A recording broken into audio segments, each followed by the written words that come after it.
আজকে আমরা হজের গুরুত্ব, ফজিলত, তারপরে ধারাবাহিকভাবে বাকি কথাগুলি আমরা ইনশাল্লাহ উপস্থাপন করব। আল্লাহর কাছে প্রার্থনা, আল্লাহ যেন আমাদের সকলকে পরিবার সহ হজ করার, উমরা করার তৌফিক দান করে। সম্মানিত ভাইয়ের, আমার ইসলামের 5টি ভিত্তি। বুনিয়াল ইসলাম আলা খামসিন, আল্লাহ রসুল সাল্লাল্লাহু আলাইহি ওয়াসাল্লাম বলেছেন ইসলামের ভিত হলো 5টি, যেই ভিতের উপর ইসলামটি দাঁড়িয়ে আছে। তো ইসলামের এই ভিত্তির অন্যতম 5 নম্বর ভিত্তি হলো হিজ্জুল বাইত, আল্লাহর ঘর হজ করা। তো আমরা হজ এমন একটি ফরজ, হজ একটি অলঙ্ঘনীয় ফরজ। সামর্থ্যবান, সুস্থ, সবল সকল ইমানদার মুসলমানের উপরে হজ ফরজে আইন। আল্লাহ তাআলা কোরআনে বলেছেন, আইয়ুহান নাস কুতিবা আলাইকুমুল হজ ইলাল বাইতিল আমিক ফাজিবু রাব্বাকুম। আল্লাহ তাআলা কোরআনে বলেছেন, হে মানুষ সকল, তোমাদের উপরে হজকে ফরজ করা হয়েছে। এখন যার সামর্থ্য আছে সেই হজে আল্লাহর এই ডাকে, আল্লাহর এই আহ্বানে, আল্লাহর এই ফরজে সাড়া দিয়ে তারা যেন হজ পালন করে। এখন হজ কার উপরে ফরজ? সকলের উপরে হজ ফরজ নয়। আল্লাহ রাসূল সাল্লাল্লাহু আলাইহি ওয়াসাল্লাম তার সাহাবী ইবনে উমর রাদিয়াল্লাহু তাআলা আনহু থেকে বর্ণিত, একজন সাহাবী এসে নবীকে বললেন, ক্বালা জাআ রাজুলুন ইলা নবী সাল্লাল্লাহু আলাইহি ওয়াসাল্লাম মা ইউজিবুল হজ্জা, হে নবী, কার উপরে হজ ফরজ? আল্লাহ রাসূল সাল্লাল্লাহু আলাইহি ওয়াসাল্লামের এক সাহাবী এসে বললেন, হে নবী, ইয়া রাসূলুল্লাহ সাল্লাল্লাহু আলাইহি ওয়াসাল্লাম, হজ কার উপরে ফরজ? নবীজি বললেন, ক্বালা জাদ ওয়ার রাহিলাতু, সফরের পাথেয়, মানে হজ করতে যে টাকা পয়সা খরচ যাবে আসা যাওয়ার জন্য, এবং যানবাহনে যেতে, প্লেনে হোক, স্টিমারে হোক, বা যেখানে হোক, যাতায়াত খরচ যদি তার থাকে, আসা যাওয়ার যদি তার ক্যাপাসিটি হয়, তাহলে তার উপরে হজ ফরজ।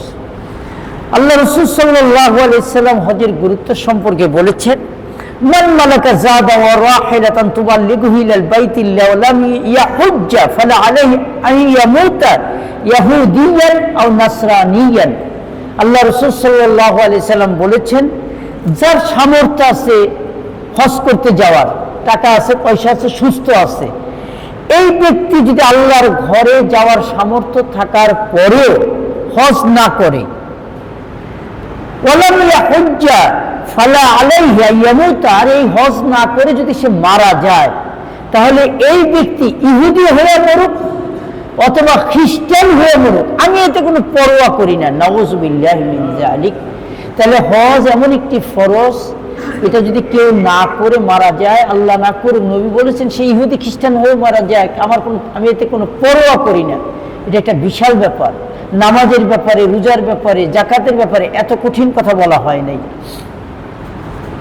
সম্মানিত ভাইয়েরা আমার, আল্লাহ রাসূল সাল্লাল্লাহু আলাইহি ওয়াসাল্লাম হজের তাগাদা দিয়ে গুরুত্ব সম্পর্কে আরো বলেছেন, তাআজ্জালু ইলাল হজ্জে ফাইন আহাদাকুম লা ইয়াদরি মা ইউরাদু লাহু।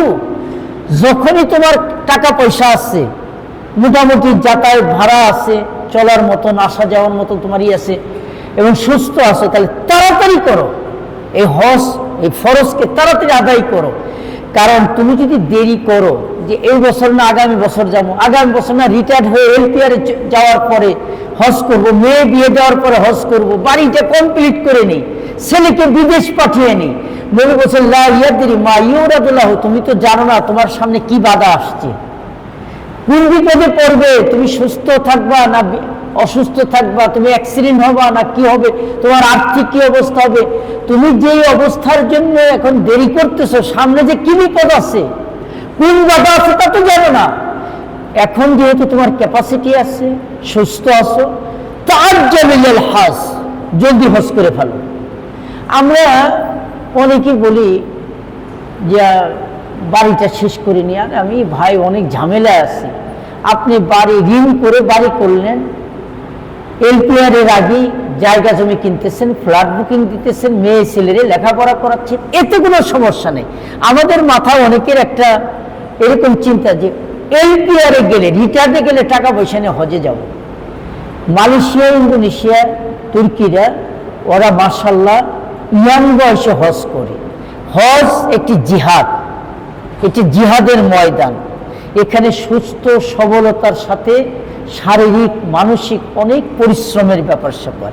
এটা ইয়াং বয়সে কাজ করে হজ করে যেরকম সুন্দর সুস্থভাবে পরিপূর্ণতার সাথে হজ করা যাবে, বুড়া মানুষ যে চোখে দেখে না, দাঁড়াইলে বসতে পারে না, বসলে দাঁড়াতে পারে না, রাস্তাঘাট চিনে না, হাঁটতে পারে না, চলতে পারে না, প্রায় 18-20 কিলোমিটার তো হাঁটাই লাগে মরুভূমিতে, কঠিন গরম, ওই জায়গায় হাঁটা। বাংলাদেশে 10 কিলো হাঁটা, সৌদি আরবে 2 কিলো হাঁটা এক সমান।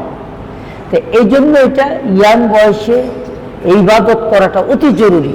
আল্লাহ আমাদের সকল যারা এখানে আছি, যারা অল্প বয়সী যুবক, যাদের উপর হজ ফরজ হয়েছে, আল্লাহ যাদের ক্যাপাসিটি দিয়েছে, সকলকে হজ আদায় করার তৌফিক দান করুন। সম্মানিত ভাইয়ের আমার, আল্লাহ রাসূল সাল্লাল্লাহু আলাইহি ওয়াসাল্লাম এক সাহাবী এসে বলেন, আইয়ুল আমাল আফসাল, হে নবী, এই দুনিয়াতে সবচেয়ে শ্রেষ্ঠ উত্তম আমল কোনটি? আল্লাহর নিকট সবচেয়ে উত্তম প্রতিদানমূলক সবচেয়ে প্রিয় বুজুর্গি আমল কোনটি? নবী বলেন, আল ক্বালা আল ঈমান বিল্লাহ ওয়া রাসূলিহি, আল্লাহর প্রতি রাসূলের প্রতি ঈমান আনা, এটা হলো সবচেয়ে বড় উত্তম আমল। এরপরে ক্বালা আল জিহাদ ফি সাবিলিল্লাহ, ঈমানের পরে জিহাদ ফি সাবিলিল্লাহ, এটা হলো উত্তম আমল। ইলাম সুম্মা মা যায়, সাহাবী বলেন, হে নবী, এরপরে কোনটি? প্রথমে তো ঈমান আনা আল্লাহর প্রতি রাসূলের প্রতি, এরপরে হলো জিহাদ ফি সাবিলিল্লাহ। কিলা সুম্মা মা যায়, এরপরে কোন আমলটি সবচেয়ে উত্তম? নবী বলেন, ক্বালা হজ্জে মাবরুর, হজে মাবরুরটা হলো সবচেয়ে উত্তম আমল। আল্লাহ রাসূল সাল্লাল্লাহু আলাইহি ওয়াসাল্লাম বলেছেন, হজে মাবরুর, যেটা কবুলিয়াত, হজকে হজে মাবরুর বলে, যে হজটা কবুল হয় তাকে হজে মাবরুর বলে। তো নবী বলেছেন, আল হজ্জুল মাবরুর লাইসা লাহু জাযাআ ইল্লা আল জান্নাহ, নবী বলেছেন, হজে মাবরুর, কবুলিয়াত, হজের প্রতিদান, বিনিময়, রেজাল্ট, আল্লাহ যে পুরস্কার দিবে, এটা হলো জান্নাত ছাড়া আর কিছু না। সুবহানাল্লাহ বলবেন না? তাহলে হজে মাবরুর করতে পারলে তার বিনিময় হলো জান্নাত।